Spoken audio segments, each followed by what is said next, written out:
This is a really big download, like I was just saying about scars, but I have just kind of gotten to the point where I want to get this information out because it's so valuable. And I think one of the main messages I want to get across to all of the people who are here live watching the recording, but also anybody who is not here and going to watch the recording after, is that scars are the most important thing on your body that I think you need to heal as a priority before anything else.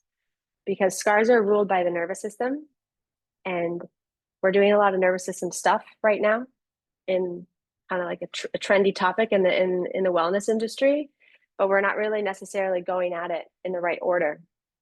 So when we go at scars as our main priority, we can deeply heal. And scars are best healed through yourself, because your scar story is completely unique to you. And it's really important that you dive deeply into your own personal journey. Scars are like, how I'm going to teach this is scars are not a cookie cutter protocol. They're completely unique in how they work. You could have 100 women with an explant scar, or 100 women with a C-section, or whatever. And every scar story is going to be different. And how that woman interprets their scar story is going to be different. And so we want to acknowledge the importance of individuality in the journey. So I'm gonna, if anybody at any point, let me just do some like kind of rules of the road. If anybody has questions, please write them in, and I might just periodically check the chat. But I will definitely leave space for questions at the end of this. And so feel free to, write them down and I will get to them, or just wait until the end. But I'm gonna mostly be with you in the presentation mode here. I see a lot of abdominal, C-section, breast, scar. We can definitely hit on bunions. Ask a specific question if you have a scar anywhere else that we don't touch on. I'm happy to answer that. Okay. So our plan for today is I want to just talk a little bit about how I got here, because I've kind of carved this niche out a little bit on my own, at least the way that I approach scars. Scars are not new as far as like how people, are aware of them, but the way that I'm approaching them in this neuro-scar way, I think is quite unique. And so I want to really carve out how I got here. We're going to do a somatic practice together to give you a sense of how that feels in your body, just to kind of like get your toes wet into the process. And then we're just going to go real hard, real deep on scar information, the patterns that it produces in the body. Because I've worked with scars for well over a decade now, I've started to find that there's particular things that happen in every person's body energetically, but also physically. So I'm going to go over some of them, the ones that are like of main importance, but I've uncovered dozens of different patterns. Then we're going to talk a little bit about the nervous system, because I said it's such a trending topic. We're very interested in the nervous system right now. I'm going to talk about the difference between what it is to regulate your nervous system versus rewire. I'm in the rewire world. You're not going to see me using the regulate word too much, and I'll kind of share why. And then I also want to talk about the importance of how to actually approach the scar, and how what I'm doing is very different to, say, if you were to get a massage or like fascial tissue work on the scar. There's an important difference between rewiring your nervous system and touching your scar in a neurological sense versus just getting straight up tissue work, like just manual techniques done at the scar itself. And then I'm going to give you a practice to go home with. I want to make sure that this doesn't feel like I'm just, just dancing around a topic, or like I'm selling you something. That's not the intention behind this at all. I want to give you as much information as I can. So one of the things is a practice. This is the same practice that I would share with any one of my clients that I see one-to-one, either in my office here or when I travel to see people. So I want you to have access to that. And we're going to, I have it all written so you can screenshot those places in the PowerPoint to make sure that you have it and you can refer back to it. And then we'll have a little Q&A. And I am launching, like I said, for the first time, I'm going out of my comfort zone and going into more online space. I am going to have a bit of giveaway and prizes available for people who are on this call, so that you have a discounted option for a course that I am about to put out and I'm very excited about. So I'm going to leave that to the very end for the people who can stay the whole way. Okay, welcome to my world. It's a crazy world. I have kind of carved this path out over a period of my whole life, really, but I have been studying in exercise science for well over a decade. I graduated almost 12 years ago now. I graduated in 2013. And this is my base. I'm heavily educated in everything that has to do with movement and the nervous system. And this has taken me into learning a lot about fascia and the lymphatics and just like the fluid body. And I have deeply dove into the nervous system way before the curve, which has suited me well. I started studying the nervous system, and I'll go a little bit more into that when we get there, but I started studying in 2013 and did a lot of continuing education in the nervous system. And so that's why I'm coming from this rewiring perspective rather than the kind of topics that we're seeing a lot on Instagram around nervous system regulation. And one of the main modalities that I learned in that is this one that's second to the bottom called PDTR, which I will talk a little bit about. And then I also dove very deeply into biomechanics. So I'm strongly into movement and how movement in general is very healthy for the body, movement of everything. It's how we move our joints around. It's how we can push things into and away from an area. So movement is essential. And this is my whole kind of setup. I'm really going to talk to you, yes, from like a geeky anatomical kind of sciencey part, but I have started to and use a lot of the energetic understanding. And so this kind of sciencey framework of where I began, I only got to a point where I needed to dive a little deeper, get into the more energetic and the emotional piece. And so really I credit a lot of my work to not necessarily all the schooling and university studies that I got into, but I learned how to go deep into studying what scars are and how important they are. Is because I was just crazy curious. I was incredibly curious about human beings and the body.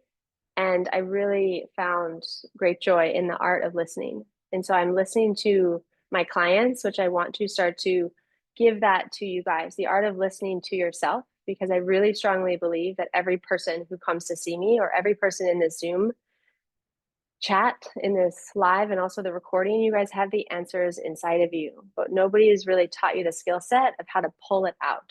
So I have the skill set of being able to pull good questions out of the person so that I can get good answers. And I want to give that kind of gift to you over the next few minutes. So yes, all my university studies is important, but I kind of say that none of that really mattered because the energetics are really important to me. I'm not really kind of practitioner who talks a lot about symptoms or diagnoses or diseases. You'll hear in the language that I use, I intentionally avoid using any label or identifier where you could potentially go Google it because I'm of the mindset that that can be very toxic because we get stuck in the identifiers in the language that we use. I'm all for sometimes diagnoses being validating in an important phase, but I want us to really understand like the depth of the energetics of how impactful a scar can be on our entire being.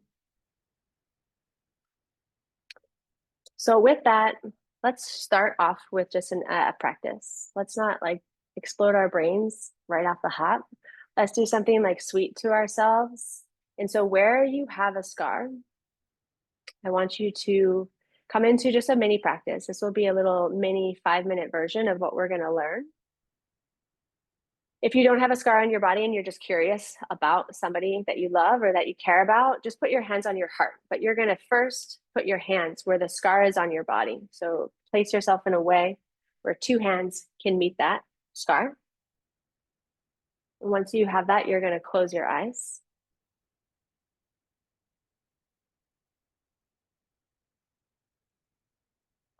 You're going to begin to take deep, full breaths into this place.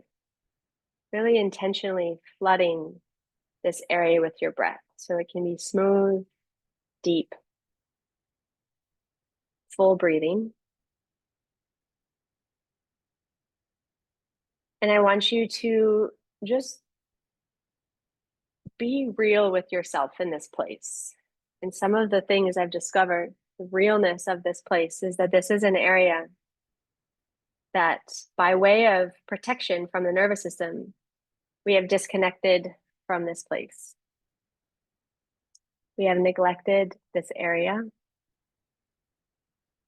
We typically don't breathe well here. This can be a source of negative speech, or maybe we just don't look at this area as we pass, past a mirror. We don't touch it with our hands.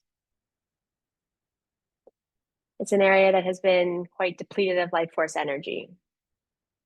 So as you make intentional contact with that place, just breathe into that. Just let that settle inside of you. That kind of truth. That like, oh, I am touching this place, maybe for the first time. In this way, it feels meaningful.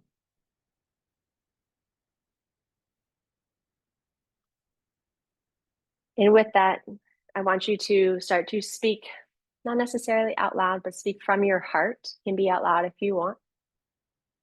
I want you to speak to this place, to this scar, and say, I'm listening. Let those words kind of reverberate through that area. Let it touch that place. Tell your body, tell your scar that you're listening, that you're here, that you're paying attention.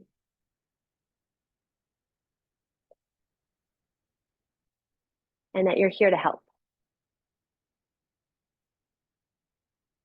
You're here to let this area move again, move well. Let the breath come in again. Let the life force energy flow through the lymph circulation.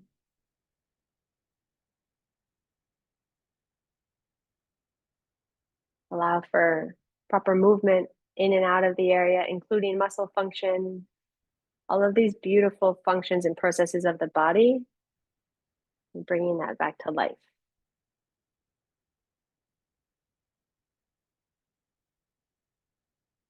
And as you say those words, those kind of meaningful, tender words to this area that has been disconnected from your nervous system, just pay attention to any subtle kind of color.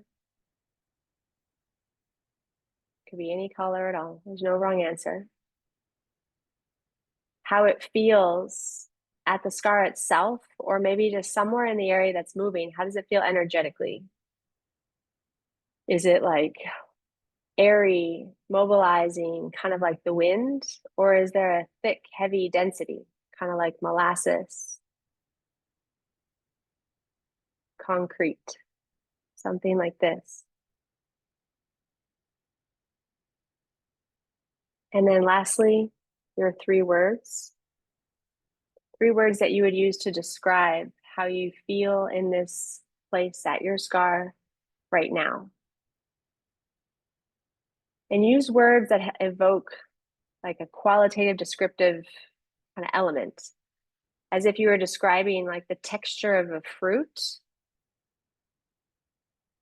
or the texture of a plant or a leaf to a child. Like, how would you describe it?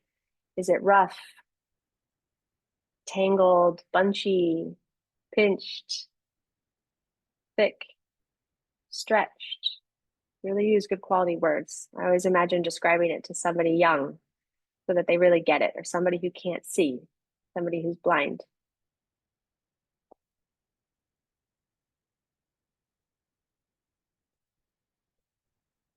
So once you have your kind of visual, you have the whole descriptor, you got the 3 words, you can feel the colors, you're connecting just intimately with this place, maybe for the first time. You can start to draw your awareness just to the whole body now. Feel maybe the feet on the ground or your seat on the chair or the ground or whatever it is that you're sitting on, just to have that kind of earthy, grounded quality come back in. And then when that feels complete for you, I want you to open your eyes. And then if anybody, I would love to hear it because I find it amazing and fascinating. If anybody wants to write down something that they felt during that practice, could be the color, could be an emotion, it could be the 3 descriptive words. If you have something that you can just put out there, it's a really interesting practice to go through. Make it known to yourself that you were there. You got some words, you're putting it down. Nice. Warm, soft, orange, smooth. Love it.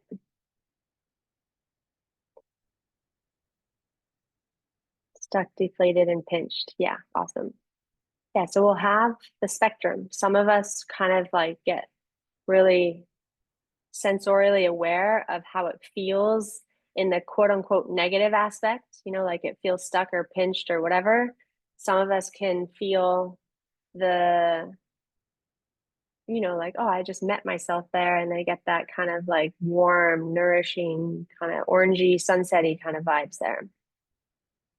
And yeah, all of the emotions, ashamed. There's so much emotional content inside scars, which is one of the reasons why I love working with them. It's one of the best ways, in my opinion, to move emotional energy.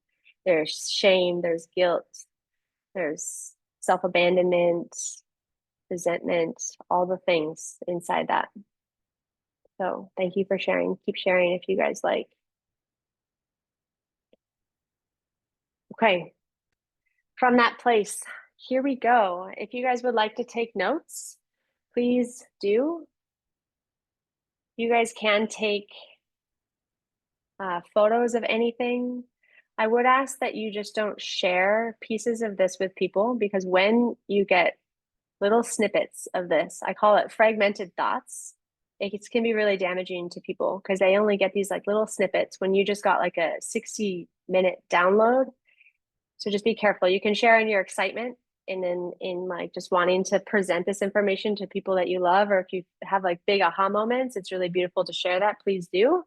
But just be careful to not give people the practice or like little snippets that they could use and potentially do themselves more harm than good. I do want to comment just before we go on somebody's message inside the chat. Barb said, I'm not sure, trauma mainly. It's very, very normal when you meet the scar for the first time. I know it's been on your body for, either a day or decades and decades. It's very normal to just feel blackness, like just undistinct, cloudy confusion. I don't even know what's going on in there. That's very, very okay. That's showing you that the disconnection that I see on every single person, that is alive in you. And that's good, because it's the only place that we can really get good work done, is when we are we get down with what's actually happening. We're very real with ourselves. So if you don't feel anything, that's okay. That's like most people. Okay, why do scars matter? I could write a whole week on this, but let's do it in like a few minutes. So one of the most important things that I want us to all know about scars is that scars, the story of a wound, is essential, because this story of a wound is the only way you're going to get yourself out of the problem, because it's a very impactful thing. You can really only get a scar from, as I understand it, from 3 things. You can get into an accident, you can have a surgery, or you can give birth. And so all of those things have a traumatic kind of damage to the system, including birth. It's a big effort. It's a big, beautiful effort that may not have the, scary aspects like a surgery or the accident, but it's heavy stuff. It's a big effort on the body. So the story of a wound, we get an incision or a cut, we are opened in some way to the external world. The most scary kind of process that the body has to work through is infection, is sepsis. So when we have that opportunity, when our insides are exposed to the outside world, it's very dangerous. It's an all hands on deck situation, as I like to call it, meaning every single part of the body has to work to kind of resolve that.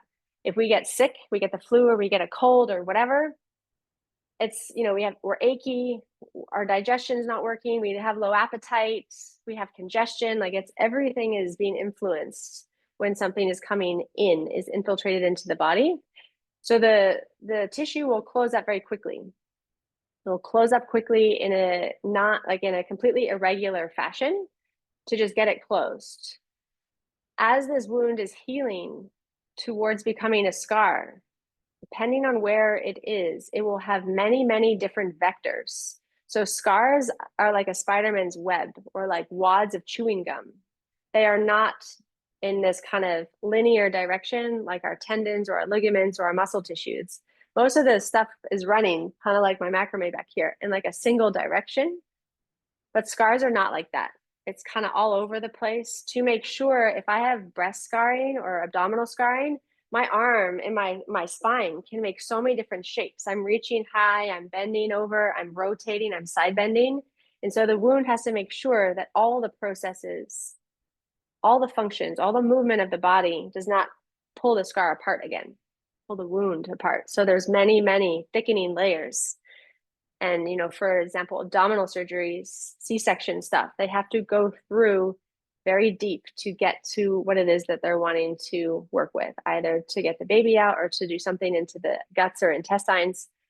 And so there's many, many layers of scar tissue. It is not just the line that you see, it's very deep.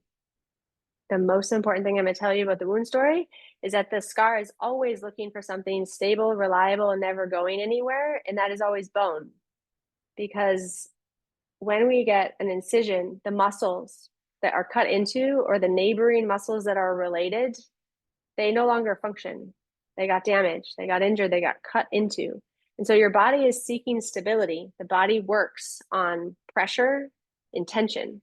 So the body's trying to find stability with all of these vector patterns, as to make sure it doesn't, you don't blow out your back from going like this or for reaching to grab your bag. And so the scar gets very tangled and oriented towards attaching onto bone like an anchor, provide you what I call false stability. It's not real because scar tissue has no properties, no physiological properties like muscle tissue does. It doesn't give you real support. It gives you like a linear direction, like you're stable here, but it doesn't contract or relax or any of the cool stuff that muscle does. So it's really important because we need to pull the scar tissue off of the bone. But not just that, because the body's not going to let you do that, which we'll get to. You can't just manhandle yourself into a place. You have to work directly with your nervous system because your nervous system is incredibly intelligent. Your body's incredibly intelligent and is doing it for a reason. The other part of a story of the wound is the anesthesia, which is wild. To go under when you are not perceiving the experience, but your nervous system still is. So your body is, essentially helpless as it's being cut open, which is incredibly traumatizing. It's very defenseless. And so that trauma gets stored inside the body. So the more times that we have anesthesia, that we go under, the more trauma is stuck in the body by way of, yes, the surgery, but by way of you were basically open on the table with no defense mechanism, but still cut into and still, if you've seen an orthopedic surgery, it's like construction in there. So liposuction is one of the most abrasive, if you've ever seen a YouTube video of that, it's very jarring on the system. So it's very important to consider. The other thing is that there's really like a binding of emotional and physical trauma that comes in, particularly emotions. That's why I'm talking particularly about the energetics of scars. I want you to think about the energy of the scar tissue. Before, during, and after, there's different emotional qualities that are going to get stuck inside the scar itself. Like literally it's entangled inside of the scar. So let's say, for example, it's a surgery. You have all of these emotions surrounding pre-surgery, the surgery itself, like I spoke about the anesthesia, and then the after phase, like how the healing goes, how you relate to that area. all this stuff stuck in there. And because of that binding, it's going to start to do some funky things to your fascia, your lymph, and your energy body. This entanglement is not allowing stuff to move freely into or out of it. So that's another really important piece that we'll get a little bit deeper into later. And then as we carry on this kind of emotional weight, like the emotional burden, holding the emotional energy is basically like holding a fist. Like if you just, everybody squeeze their fist right now and just hold it as hard as you can, this is what it feels like on your body to hold the emotional weight there. It's happening not just when you're, in our waking state like we are now, but it's happening in your sleep because your nervous system is highly functioning. This is happening all the time. It doesn't have an off button when it's holding trauma like this. So this is wasting energy. Like right now I'm having to hold energy, waste energy, making my fist. If we don't address this, it creates huge amounts of burden, inflammation, and then as we all know, inflammation creates disease. So when we start to release the energy from this fist, you let go in a neurological way, you do neuro-scar work, just let go of your fist right now. And you can feel like how much freedom, like how much flow you have, how much heat gets released, like how much access you have again. Now I can do all this cool stuff with my hands. All I could do was show you my fist, maybe use it like a hammer. But now I have all this dexterity and articulation back. So that's just some of the reasons why scars are so important. So these are just some of my just little phrases to help us, again, settle into that. Where energy flows, your momentum goes. So scars, as I just highlighted, you're not really getting much energy flow. So you're really like starting to embody this stagnated, kind of compartmentalized experience of your body because the integrity is not there. Stuff is not moving freely. Our issues are in our tissues. A good one. And then every scar has a story. Every single person, I go out to dinner, I go out to, functions, I go out to all these things, and I'll tell people what I do. And the first thing that they do is I go, I got a scar. And then they offload their story. So every single person, whether it's a cut on your finger, cut on your head when you hit your head when you were little on the cabinet or the side corner of the bed, or it's, giving birth or having surgery, there's a story there. There's emotional content. Okay, some of the physical patterns that I see. Muscles are going to unplug from the nervous system. So like I said briefly just earlier, muscles will no longer be plugged in to the nervous system, which means we no longer have access to that particular muscle. When we don't have access to one muscle, it creates a crazy cascade. We are shaped and we move the way that we move because of this beautiful harmony in the muscle, the integrity of the structure. Every muscle has a job. So when we lose access to that muscle, for example, if we have an abdominal surgery, then we cannot use our abdominals very well. And if you don't have access to your abdominals, you aren't digesting your food well, you're not breathing well, you have back pain, you have pelvic pain, painful intercourse, bladder, bowel problems, all kinds of stuff. Like compensation just starts to go through the system. So it's really important when we do neuro-scar work that we want to get the muscles to function again. The fascial net, I'm doing like a lot of this binding with my hands. The fascial net is compromised. Inside the fascia runs so much more than we ever thought. As we all know, we're talking about fascia all the time now. And so there's lymph, there's circulation, there's nerves. It's our superhighway. It's how things communicate very quickly across large distances.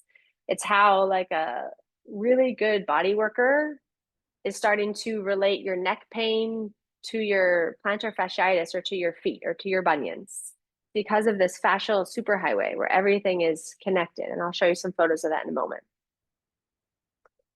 The other thing that I see that's really important is the compartmentalization. So when we have scars that take up lots of real estate on the body, taking up a lot of space, we have this feeling that we are in pieces.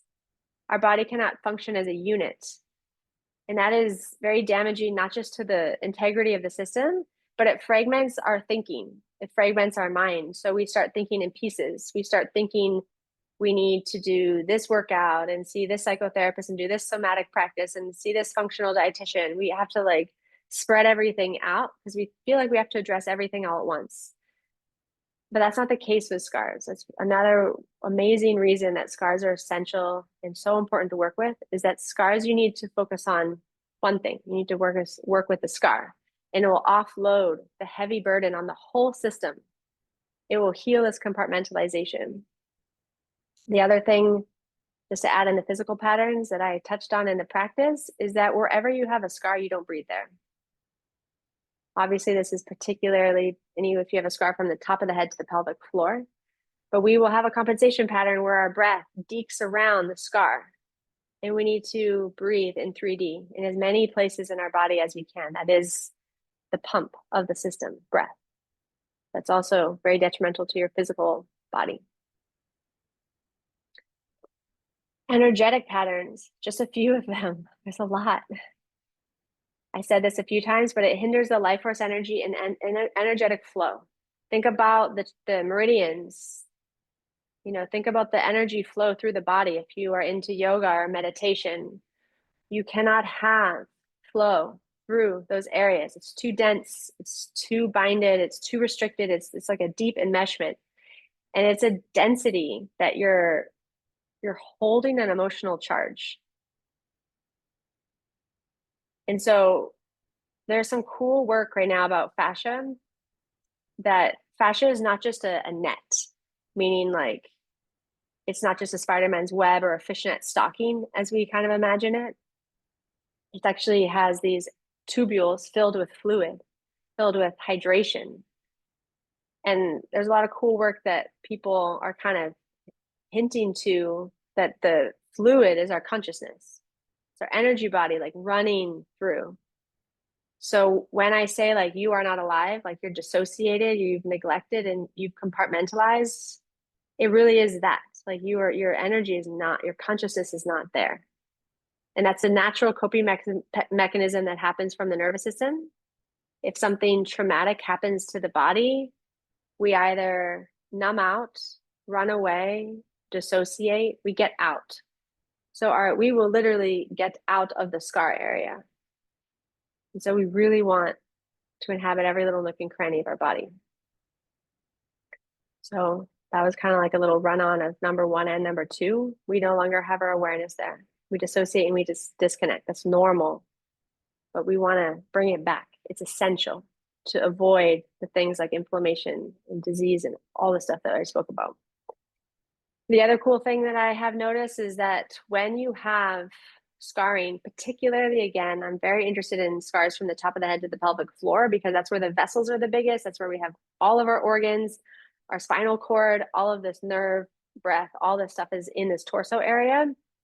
If we have scarring there, our energy cannot ground. So we're also very kind of obsessed with grounding, putting our feet on the ground, doing practices to ground our energy, because we have a lot of excessive ruminating, looping, thinking, planning, logistical. We live in the head. But the density of the scarring kind of inhibits your energy from being able to drop down. So a lot of people try to ground, but they can't, because the scarring is inhibiting that. Another really important, energetic pattern I see that needs to be healed. So here are just some of the things that you can feel when a scar is ruling your life. Most people will come to me, not so much anymore, because I'm getting the word out there, but people will come to me like, but yeah, I don't have any problem with my scar. It's not bothering me. And then you start to ask them questions, and they can immediately start to see like, oh yeah, I can see how that would be bothering me. Where you have a scar, abdominal scarring, think about your function of the organs in that area. Pelvic problems, think about giving birth or slamming your tailbone. Orthopedic surgeries at the hip. Can really start to understand when you get into the energetics of it, you can list anything and it could be related to the scar. If you have scarring on the face, lots of cool, it's very common to have a bang on the eyebrow or right around your eye when you were little, like the falling into the corner of the cabinet thing. It's very normal to have allergies, to have headaches, to have congestion and sinus problems. But that scar has been sitting there, for decades and decades and decades. People almost don't remember. But that scarring is inhibiting the function of the face and the head, which is, it's where your senses are. There's so much movement, so much vascularization, so much fluid flow in and out of the head. Plus, you were a little tiny. You had a little tiny head, then you were an adult head. So that scarring is following because the compensation pattern is still there. So you have so much more scarring, like Spider-Man's webbing, the older the scar is, which is okay. I usually see people who have scars after they've had, a surgery or an accident or giving birth decades and decades and decades down the line.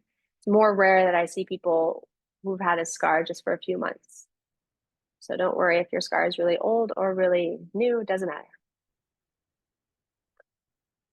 Okay, so I want to just talk briefly about the nervous system. The nervous system work that I studied was under a few people, but the main modality that I use now is a nervous system modality that was developed by Dr. Palomar. He created a technique called proprioceptive deep tendon reflex. He did not create that name for any kind of marketing purposes. He's a doctor, so he just threw it out there. Proprioceptive deep tendon reflex. It's called PDTR for short. It is the most advanced nervous system rewiring technology that I've ever seen. It does incredibly fast work. It skips many, many steps. And it's what I use when I see people in person. It takes 6 seconds to do a correction. And because scarring was a moment in time, the process is once you heal it, you don't have to work on it again. You can let go of that whole moment in time trauma. It's a very powerful body of work. But if you're not with me or you don't have a practitioner nearby, just a caveat is Dr. Palomar's work is for the nervous system in general. Nobody that I know of is taking the nervous system work in the same way that I am as far as it relates to scars. So if you do look for a practitioner in your area, just know it might not be of the same caliber. I have no idea. But his work is profound. I have started to, over the past 8+ years, I've started to create a framework, like a structure on how you can start to rewire your nervous system at home. Because a lot of this stuff, I'm just going to speak briefly because I know that this is not true 100%, but the stuff that we get excited about on Instagram, for example, a lot of the regulation stuff, it's such a disservice to your body because you are doing these kind of quick, like hack methods. I see a lot of decrease your blah, blah, blah in 60 seconds and they give you a practice. It's so much deeper. The journey of rewiring your nervous system is coming back home to yourself through dedicated, intentional, tender practice. It is the most profound practice you can go through. And I would like to think that the reason that we have the scar is to teach it's the lesson, is to teach ourselves that lesson. So having a scar is a gift because you can heal so many things at once. For example, I'm big in the explant space. I've hosted many retreats with Adrienne Ellison, and I've worked on women when they were getting implants. And I still work with women who have implants, but also the whole phase of women who are removing their breast implants. That emotional charge, that can come from in their teens of the choice to get the implant. All of that emotional energy can be wrapped up in it. The surgery itself, like women getting the wrong implant or still, not loving their body after all of this stuff that comes. It can be a really long process. Some women have their implants in for 25 years. And so this gives you access to healing all of that. It's such a beautiful gift to give yourself. The women who wanted a vaginal birth or an at-home birth, who had the emergency C-section, they can really reclaim their body because it's very common that women have the felt sense. They say it to me all the time that they felt like they didn't get to go through the process, like the feminine process. So they get to go through reclaiming their femininity. Like, what a gift. So I don't think that there's bad stuff going on in the Instagram regulation world, but just know that what I think women are trying to get to, you can't access. There's a 90-second Instagram reel when you're just trying to regulate. What I would say that you're doing in the regulation is you're getting that beautiful pause where you can pay attention and be present in your body. It's beautiful. That's what we want. We want to get real with ourselves. We want to touch into something really powerful.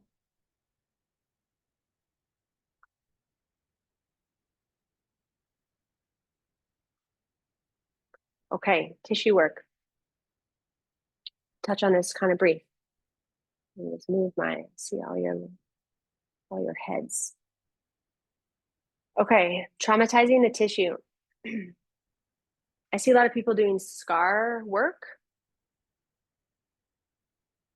And it can be very damaging because the body, the nervous system's in charge here. It's a trauma. So the trauma is stuck in the body. You can't outsmart your nervous system by just pushing on the tissue. Your body is only going to give you so much openness, so much availability, so much of it can let go, but it will hit a point because the nervous system, you need to address the trauma. It's like you're trying to heal something so profound and so high level, but you're, playing around in the kiddie pool in the shallow end when you do just tissue work, and you can actually hurt the body. You can re-traumatize it by going after it, because a lot of women and men look at the scar and they think, I need to change this. This looks bad. This looks ugly. This doesn't look good. It's really visible. It makes, the fat of my stomach hang over. I hate this. And so we start attacking the body with like an aggressive self-hatred, self-loathing energy signature that is so incongruent with what needs to be done. It's a trauma site. If you hit, your body with that energy at a traumatized area, it's not gonna go well. So I worked with people who are myofascial workers or rolfers or, physios, and they do their own scar work on the area, and they've really only let go of the tissue maybe 10, 20, 30%. They're like just there because the nervous system will have a limit. Until you engage directly with the nervous system, you won't be able to get to go where you're looking for. And not many people are looking and thinking about scars in the way that I am with the emotional connection. So what we really need to do, and what you'll have in this practice, is learning how to have a balancing act between letting the tissue release with a style, a maneuver, a technique that you do with your hands. I'm not a tool girl. I think tools distance you. Cups, gua shaing, whatevering, anything that creates a space between you touching your own body is, in my opinion, not good. You want to come and touch yourself like you are meeting tissue. You're tenderly engaging, and you can only do that with your hands. Everything else is too far away. You don't have the opportunity to feel what the tissue really needs when you're using a tool. So you want to play with opening it and then engaging, like connecting, contracting, activating the tissue. And there's a dance between the two. I always tell people, if you just do stretching, tissue work, opening, that's a half sentence. If you just do massage, it's a half sentence. If you just do contraction, activation, you just do the gym, you just do Pilates, you just do anything that's strengthen based, that's another half sentence. You have to make a whole sentence to get the process going. And that's how you start rewiring your nervous system. It's an intimate conversation. And we're going to talk about what that means as far as the neural edge. I'm going to show that to you guys in the practice. So as you can see, I'm not a big stretch kind of girl. I think it's important, but it's we are so obsessed with stretching and opening and releasing. You see that a lot in the language. But the whole body functions on tension. Like the fascial lines, which I'll show you in a moment, they're tension based. The body is seeking tension. That's why the scarring is so dense and fibrotic and thick and has that anchoring onto bone. It's trying to create stability. We need stability. I used to work in sport. I used to work with rugby and hockey. The loudest sound I've ever heard come out of somebody's body is when they ruptured their Achilles. because there's so much tension from the heel all the way to the top of the head. That fascial chain actually finishes at the forehead. There's so much tension in the system that's essential to move our bodies that we need it. It's just that we don't want false stability. We don't want false tension that comes with the scarring. So we want to balance. We don't want to be lopsided and polarized in just the stretch world. And then the other thing is that fascia and muscles operate completely differently, and the way that we touch and connect with them, completely different. The way that you receive a fascial maneuver is very different to how the muscles, how you can open and stretch and release muscles. So we want to have the articulate nature. We want to understand how to actually get into the fascia, because that is really where a lot of the adhesion is in the scarring. So here's my ugliest slide. Messy. But I did want to show you that there's just lots of, this is what fascia looks like on the bottom. And there's a wonderful man named Thomas Myers who's mapped out the fascial chains. A lot of them run in a similar-ish pattern to the Chinese meridians. And I want you to see like the connection, the integrity of the system of how everything is connected. It's beautiful. Everything is from tip to tail, from toes to head. There's a picture here that's not showing up. That's the arms. It comes from the torso all the way to the fingers. And so these fascial chains show us the relationship that we need to think about. It's not just the scar. It's not just a little line that you see. If you have an abdominal scar, it's really like, you know, you want to address this. This is the deep front line, this one that's on the right-hand side, closest to the green. It's going to affect this whole area. Your deep front line is the tissue that's deepest and closest to the center line of the body, like hugging the deepest bones. It's your bunions. It's the adductors, the groin muscles. It's the pelvic floor. It's your psoas. It's that forms your diaphragm. Comes all the way up the deepest part and lines the spine and comes out your face into your jaw. So when you have a scar that touches, that is in relationship with this, it can create bunions, it can create jaw. So we want to think we are not compartmentalized like we all feel when we have scars. There's beautiful superhighways that are running. And this is just a little map. The fascia is a little bit more complicated than it shows here.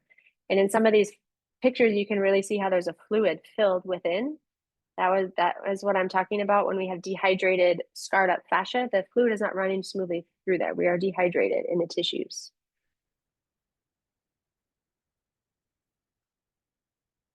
Okay.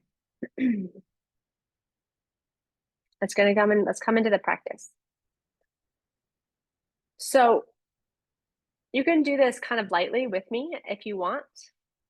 If you have your video on and you want to touch a part on your body, it's okay if you turn your camera off. I won't be offended. But the whole part is really like the beginning that we went through, meeting yourself. So I'm going to kind of talk you through this. You are all going to get the recording. So don't freak out. I've already said tons of information that you might not have all grasped. So I want you to feel I want you to experience it, not just in the head, but in the body. So hands on the scar, just gently, don't do anything yet. I want you to tenderly touch the area. I call this earth element touch. It's like a steady, reliable touch that feels like I got you. Like I'm here, I'm not going anywhere. You can breathe deeply and smoothly into the hands at the scar. And you're going to follow that same pattern of bringing the somatic experience, like dropping out of the kind of potential panic that could come in the nervous system, dropping into holding a visual of color, texture, and any emotional content that's coming, and just following that, being curious, not getting necessarily lost into like a spiral or a spin, but staying with the practice of just curious, open availability to witness the color, the texture, any emotion, breathing deeply, keeping the hands there, nice and earthy. And if you want, you can sway or rock side to side. So if you're sitting with me, like you can just just have this kind of rhythmical movement in your body. It can be side to side. It can be like a rotational sway. It can be a mix of all of those things. Or if you're standing, you can, on your feet, just kind of move from side to side. And you were saying something that feels like, oh my God, Scar, I'm here for you. Like, I got you. I didn't realize that this was here, but now I'm listening. You're not alone. I'm not going to abandon you in this process. I'm here now and I see you. Beautiful words to yourself. We can start to build a relationship. I make a joke, but it's true. I want this to feel like you're headed towards the most intimate relationship with this part of your body. And right now you're on a first date. You're like talking to it, getting to know what it likes, what it doesn't like, how it likes to move. But you are headed towards union, towards like divine partnership, just step by step, grooving that path. The second part is the actual technique where you're going to touch the body, myofascial earth glide. So the vector that you're going to do, you're going to be a plane, an airplane, coming in for a landing, meaning you're going to meet your tissue on the horizontal. You are not going to pokey prod yourself, like coming at yourself perpendicular, where the whites of your nail bed, where your nail bed goes white. That's aggressive. Nobody likes it when like the doctor or body worker comes and pokes and prods you. Don't do that to your own body. Be sweet in the way that you move. Be really kind. If you have a scar in an area that you can't touch, like somebody's asking about perineum, you can still put your hand there and feel. Just for now, you can feel very general. As we practice this more and more, the beginning is general and we're headed towards more and more detail.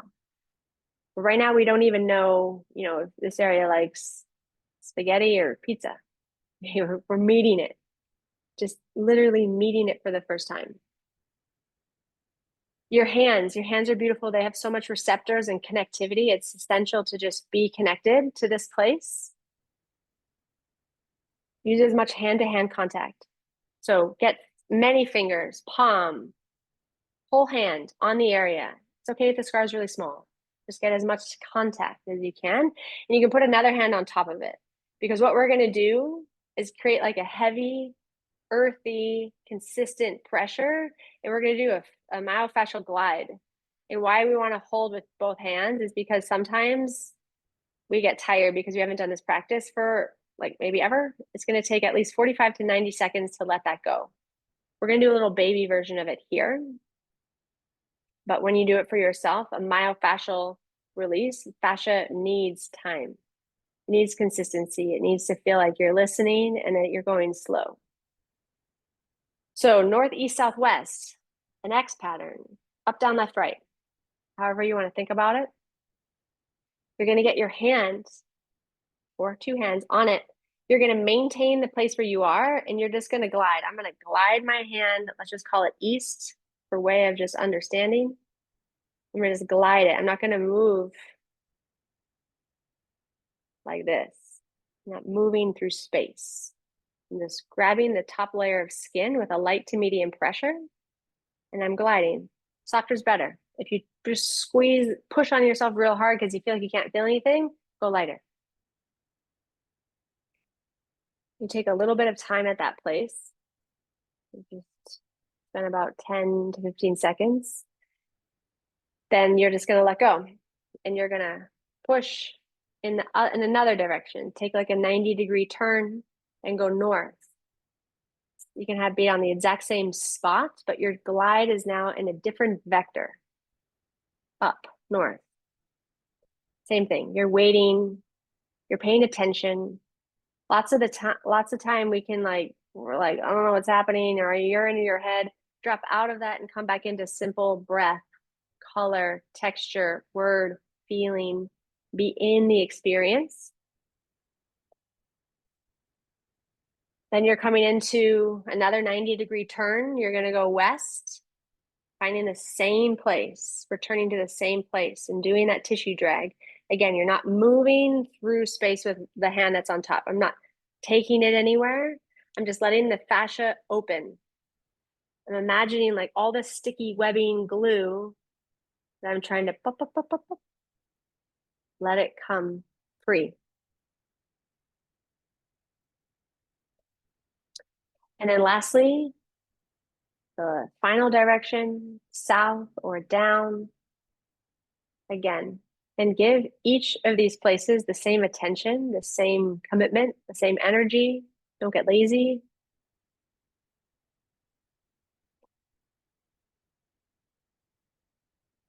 And once you have completed that, once that feels like you've gone in all four directions, you've spent the time, you're just going to do little taps. Like I'm literally just going to tap all my fingers, kind of just close them up, tap just at the area.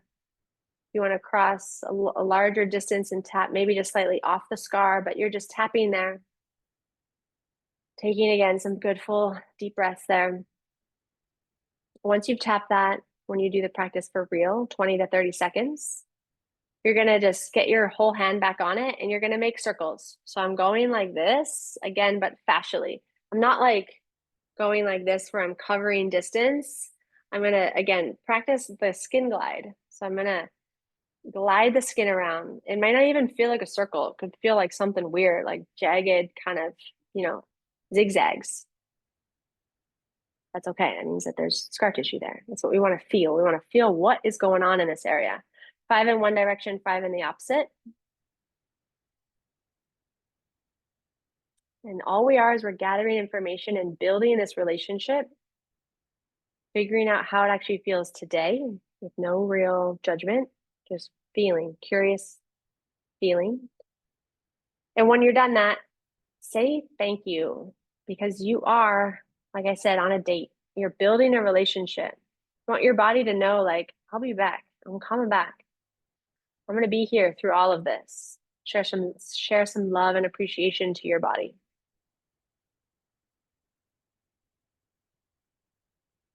You put a little smile across your face.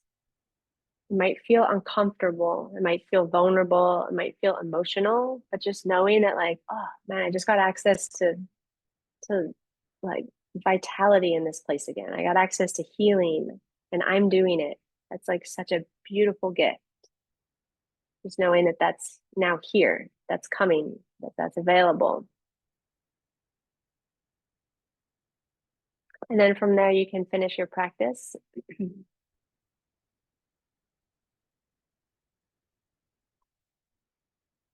And the last thing, I talked about the balance. The contraction must come after the release, not in the other order. You cannot activate the area first. You must do the release, show the body where it needs to go, and then provide it with support.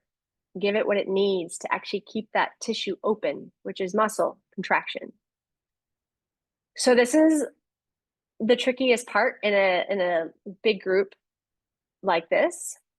The best way, level 1, is activating the tissue just in isolation. So if I have breast scars, I want to like contract my pec. If I have abdominal scars, I want to like contract my core. So the easiest thing to do, particularly like now that we're all just sitting here together, is to get into a position where you can just contract the pec or just contract the abs. Or if you have a scar anywhere on your body, see if you can contract that. Like see if you can squeeze the muscle underneath. Or for example, if I have breast scarring, I can take my elbow and just push against my elbow. So take my elbow up to like 90 degrees. And I'm wanting to make a direction of crossing the center line with my elbow, but instead I'm just going to push against it. It's called isometric contraction. Just feeling the pec muscle come alive. 6 seconds, 6-second hold. If it's the core, you just make a little crunch, or maybe just like, try to pull your rib cage towards your pubic bone, like flex your spine a little bit and squeeze the core. Or if you're seated, you can also just bend a knee and a hip, bring the knee towards you and push on your hand, push your hand onto your knee and hold that isometrically with the core for 6 seconds. The most important about this is you are rewiring your nervous system, which means you are going to have a tendency to cheat. You're definitely going to cheat. So you're building a contraction into tissue that's been sleepy, disconnected, dissociated, dormant, unplugged. So you must be first simple and creative. Lots of people, like, for example, they want to activate their hamstrings. They have like a scar on their back and they want to activate their hamstrings. They'll be like, can I just do a squat? Like an air squat. It's a body weight squat. It's not a big deal. Squats are so complicated. There's a lot of joints moving. There's many muscles going on. Make it so simple so that your body remembers. You're bringing remembrance to the tissue. Be gentle. And then everybody asks me, well, how many reps do I do? And my answer is, I don't know. I'll tell you why in a second. So I'm going to come out of this and we're going to talk about the neural edge. So if anybody wants to come back on camera, you can. Practice time is over. So this is the tricky part. Like, okay, I'm meeting this tissue that I don't really feel connected to. I don't really know what's going on here. And now I have to activate tissue that I don't even know if I'm activating. How do we do this? And how many reps do I do? How does it work? This is the non-cookie cutter protocol that's calling you into a deep practice with self of like closing all the distraction and feeling what your body needs. And the practice is beautiful. If you can actually run with this, you'll start feeling what your body needs, which is a skill all human beings have kind of lost. And so as far as like, I'm not feeling anything, where is the tissue going? I don't know if I'm doing it right. That's supposed to happen. And actually, like as you go through the process, you don't have to do an X pattern every single time because you're going to know, okay, no, it likes pizza. And so maybe it moves really well north, but it's super stuck when you go south. And so if you feel that, if you feel like there's clarity, like you've opened up the tissue north, it's like fine to glide north, but south is still real jammy, pinchy, knotted, binded. You just go in the one direction that it needs. So at first, you're putting in the work. You're learning, like you're getting a degree. Right now you're in, like elementary school. You're learning. And the second part of this is the reps. How do I know what muscle, if I'm activating it right? The best thing you can do is activate, again, touch. So if I don't know if I'm contracting my pecs, what if I just touch myself and feel like, is there a contraction there? Okay, there's a contraction there. Sweet.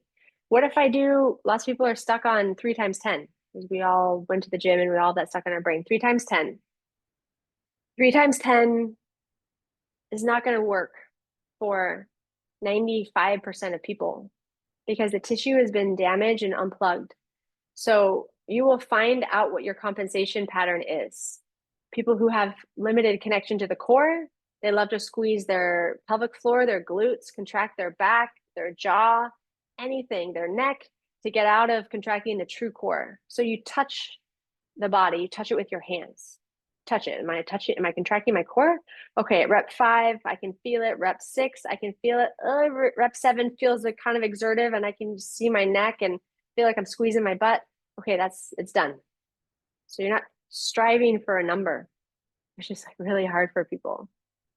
If you can do 6 clean reps with no compensation, you've started to help the tissue like plug back in and feel. But if you are listening to a podcast or talking to somebody or watching a show or whatever, and you just do 3 times 10 because that's just a program that you run, it's just another program that you run, and you won't get that rewiring capacity. So this practice is insanely deep. It gives you access to something that most people are dying for. They're like yearning for it, actual relating to the body. So I can't give you a rep range. Most people can go at the beginning, like 3 to 5 reps. So that's why I call this phase the neural edge. You are hugging the neural edge of falling into the compensation pattern again that's kept you stuck and kept you sick and kept you in all of your symptoms. So you want to hug the razor's edge, the neural edge on your body of like, no, I'm listening, and I know you can do 3 reps, and you're just knocking 3 reps out really clean and really smooth. And I know that I just did a great job of rewiring. I don't feel bad because I can only do 3 reps. It's like, no, I'm here present, and I know I nailed those. I'm rewiring the system with the 3 reps. And so that's how we rewire the nervous system at home.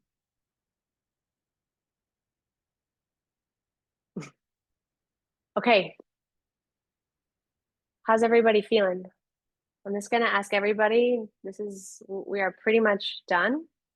Just going to ask everybody to have a little wiggle, like shake your hands out and like shake your body a little bit if you want to have a little bounce, but just kind of like somatically shake out your arms, anything else, like give your feet a little wiggle, give your legs a shake, because I just gave you a ton of information.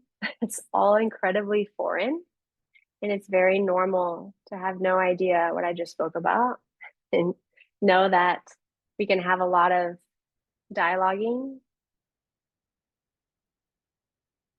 And once you feel like your shaking is complete, we can come and be open and available for questions. So with all of that, does anybody have questions to write or to speak about? Anybody want to share some of the things that they may have felt during the practice? If you guys want to unmute, you can as well.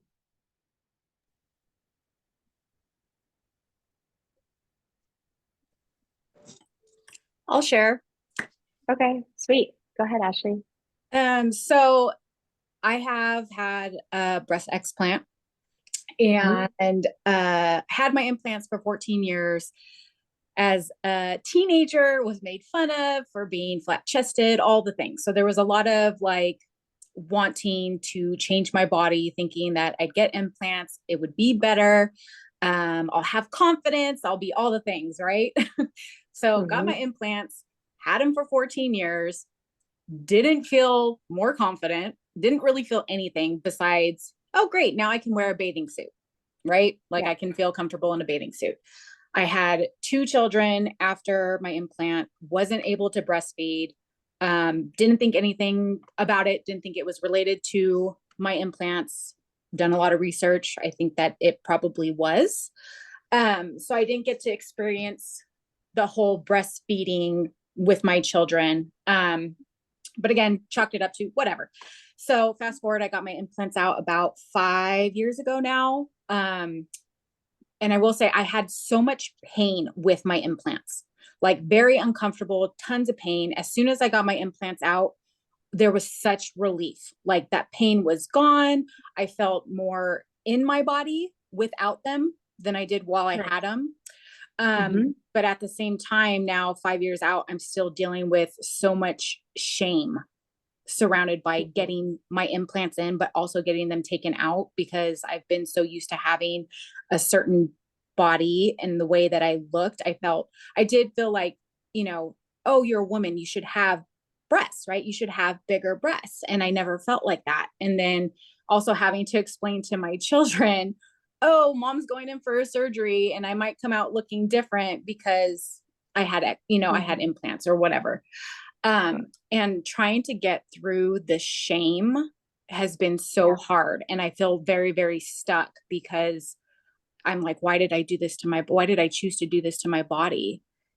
So that's something that I'm struggling with. So as we're sitting here going through these exercises, I find myself crying, just because I've held on to so much for so long, and just sitting here and touching the scars and trying to be present with it is almost like, wow, thank you for doing this for yourself. So I just want to say thank you for letting us have this moment with you. Yeah, beautiful. I love it. Thank you for sharing. I mean, it's beautiful now that we have a lot of emotional health, mental health, somatic work, but I strongly believe that the issue is literally like in the tissue Like it's inside of the scar, and there will be fragments that you cannot access in those other realms, all the healing realms that are related to those topics, unless you get into the scar tissue. Like there's more stuff inside the scar. And like you said, like just having the opportunity, it's really like just being present to process out the shame. And it sounds like from the story, just forgiveness, like self forgiveness, and just beautiful things can come from just being in your body and just letting the cycle complete. The cycle is just stuck in the tissue, like literally just can't exit because it's crammed. It's like binded inside. So thank you for sharing, Ashley. Appreciate it. Does anybody else want to share or ask a question?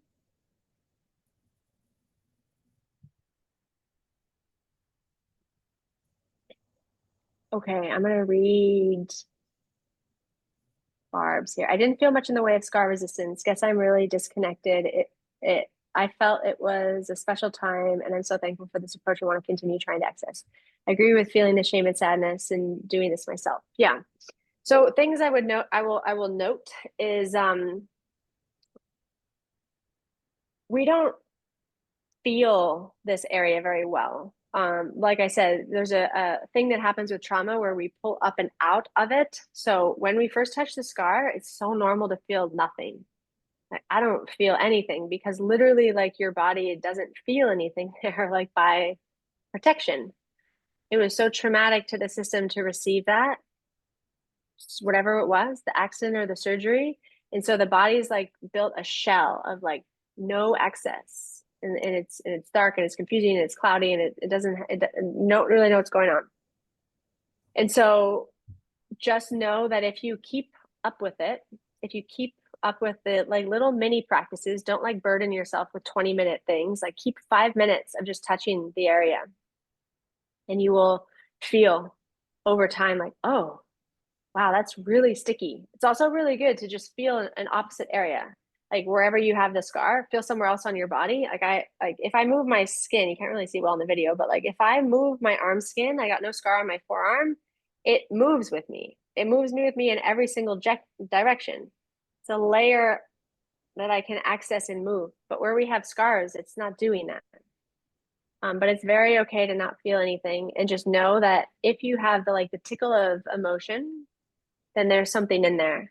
And also like we are kind of wired to not feel our emotions or be afraid of emotion. And so just know that going into stuff like really sweetly, really tenderly, not with forcefulness, not with aggressiveness, but just like this kind of childlike curiosity, it's a beautiful place to just start, falling in love with yourself in that area, dating yourself in that place. So I hope that helps. Okay. Lowell, do you have a question, Dr. Whiteman? Well, first of all, I want to say thank you for doing this, Kendra. As you know, I appreciate everything that you represent. Thank I you. appreciate everything that you represent in what you do. But I deal with elite athletes, as you know, and there Mhm. is not anywhere near the shame or misunderstanding of one's body that is associated with the women that you've dealt with historically, in the scars that they have. But it is there.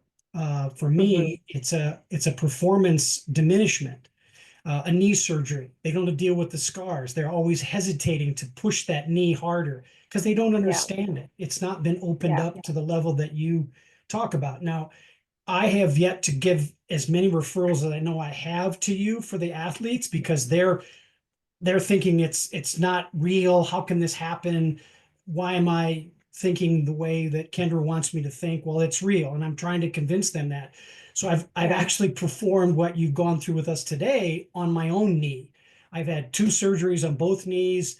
I've got scars from the ancient old S-turn kind of scars that we used to get with the surgeries, and I was not aware of the impact of my confidence and lack thereof Mm. in using Yeah. my right knee the way I should.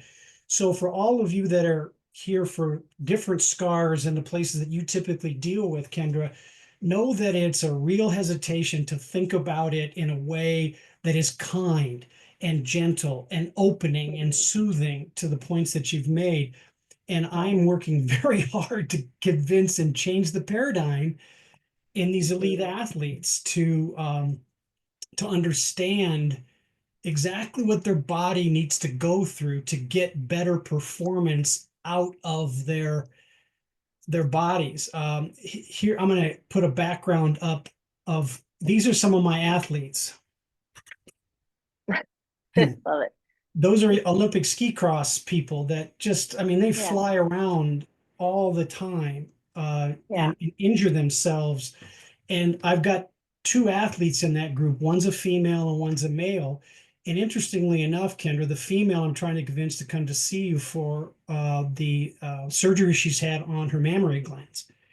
And she had a removal of implants, and she just thought everything's okay. It's done. Surgery done. And she came to Yeah. me because of the sports psychology side of things, which is what I do. And she is she disclosed to me recently, this is not saying anything out of school, that she's been extremely emotional outside of practice and didn't know why that was happening. And I said, you need to talk to Kendra. I've shared your experience with her. I think she's seen some of your IG stuff, Instagram stuff.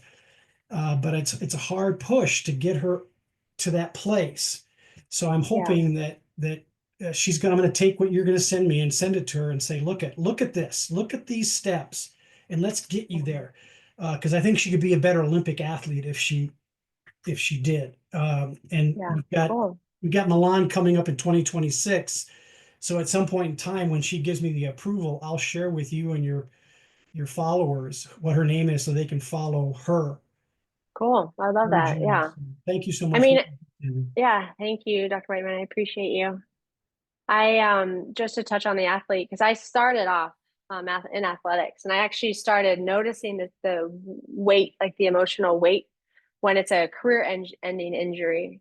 Sometimes it was a concussion, but sometimes, yeah, it was an ACL that took them out, or whatever, a bone broke, and they needed to have some sort of big surgery and plates and that stuff. So, yeah, any way you swing it, there's emotion stuck inside of a scar. It's just how much that person is identifying with the injury as being the cascade that, grew into what it grew into. So I used to like just drag myself through the mud trying to convince people that, scars were impactful, or that, that they needed this type of modality work. I kind of had to give up on that a little bit. I'm super glad that you're in it.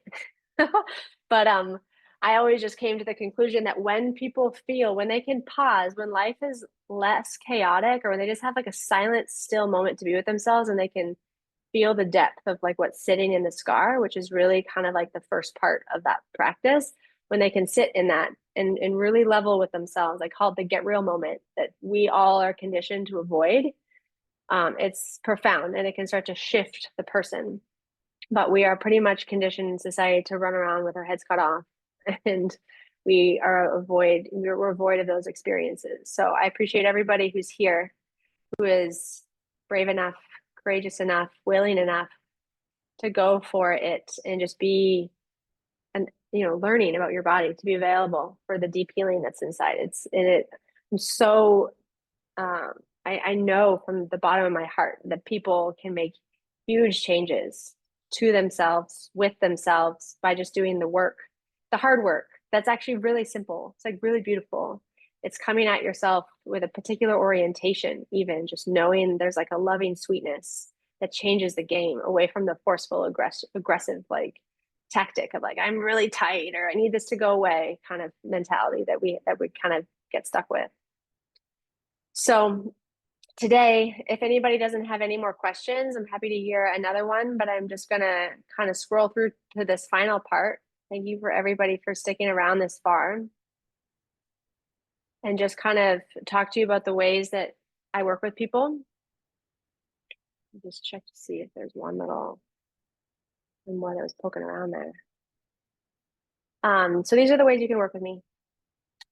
In an ideal sense, every person can come to Costa Rica and do these mini retreats with me, because it's the most profound way to work with yourself. Not just because you get to hang out with me, but because you get to saturate in the jungle energy, the jungle nature. As you notice, like a lot of the stuff that I'm going through here is like the slides are naturey, because nature is like the most profound teacher. And so when you sit in these kind of jungle retreats that I curate, it's just me and Mother Nature showing you what you're available for, like what you can do with yourself, how much you can heal, and just become more become more human. I often travel to the US. By often, I mean like once or twice a year. So right now I'm traveling to Austin pretty regularly. I have a tickle of maybe coming to California. So, and anywhere else I'm available to go to if there's a large enough demand. And then I'm starting these 2 online courses in this month, which is cool, really exciting. One of them is my Circulate Movement series, which you guys may have seen me speaking about on social media. That is actually going live soon. It actually starts live on Friday, but it's going to be a course that sits there and you can return back to anytime you need. It's a much more lymph focused fascia, energy body, movement, kind of self-regulating your own nervous system in a practice kind of class that comes with me dishing out all kinds of information about it. I'm also going to do a Neuro-Scar course. So I will give a little bit more information to those interested. And this is the piece that is brand new. I'm launching it at the end of the month. And for everybody who's here, I'm going to give them like a discount, like a good discount for people who are really wanting to go deep into working with their own scars and having that like guided mentorship through, and it's a 9-week process. So I'm available for that. The jungle retreats you can do anytime. I'm just here hanging out, ready for you to come, working my butt off, but making space, carving out space for people who want to make that space in their life. So the last thing before I just show you a little bit of details on the Neuro-Scar course is to just take this last piece with you, is that remembering the healing potential and the power that's locked inside of your scars, and that you are the one that's holding the key for that. You are the one that can really pull yourself out, and only you, which makes it beautiful. I'm here to help. I'm here to be your guide and your mentor. If you come to the jungle, Mother Nature too.